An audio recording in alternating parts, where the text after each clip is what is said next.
Em quanto tempo você volta para Galiléia? Meu nome é Fábio Ito e este é o Caminhos do Evangelho. Aproveitando as reflexões sobre motivação, de pensar sobre o que fazemos, pensar sobre o porquê fazemos o que fazemos e se o que fazemos é o certo a se fazer, eu quero refletir sobre a Galiléia. Ontem, na igreja Casa da Rocha, o pastor Sabruno trouxe uma reflexão sobre isso por ocasião do envio do Léo Botelho e da Vivi para serem missionários na Ásia. E ele trouxe essa reflexão que eu quero compartilhar com vocês. É interessante a gente pensar sobre isso porque a Galiléia foi a origem do ministério de Jesus, a origem do chamado dos apóstolos. E quando Jesus morre e ressuscita, ele fala para os discípulos irem para Galiléia. No verso 16 do capítulo 28, o último capítulo do Evangelho de Mateus, vai dizer assim: Seguiram os 11 discípulos para a Galiléia, para o monte que Jesus lhe designara. E quando o viram, o adoraram, mas alguns duvidaram.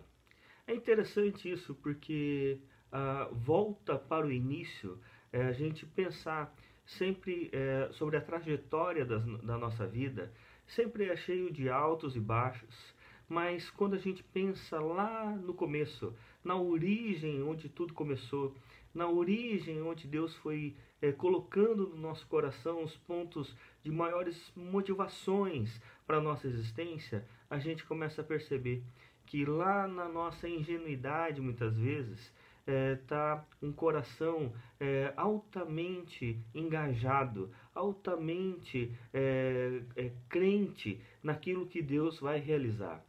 É por isso que Jesus chama os apóstolos, depois da ressurreição, para Galiléia, onde tudo havia começado.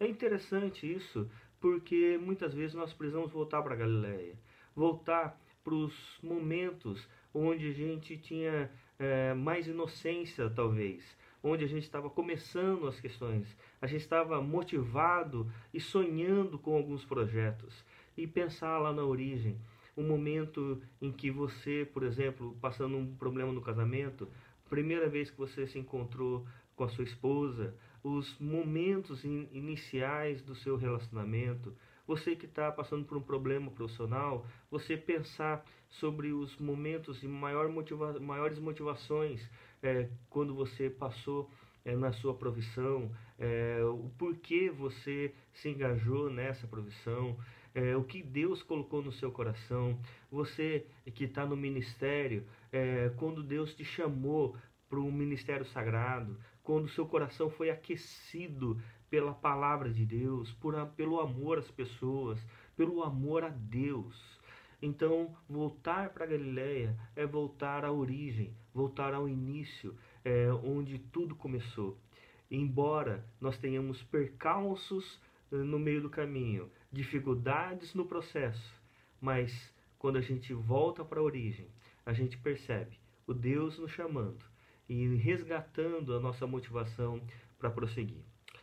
Minha oração por mim e por você é que possamos sempre voltar para a Galiléia e na Galiléia redescobrir o chamado e a motivação. Deus abençoe, em nome de Jesus. Amém.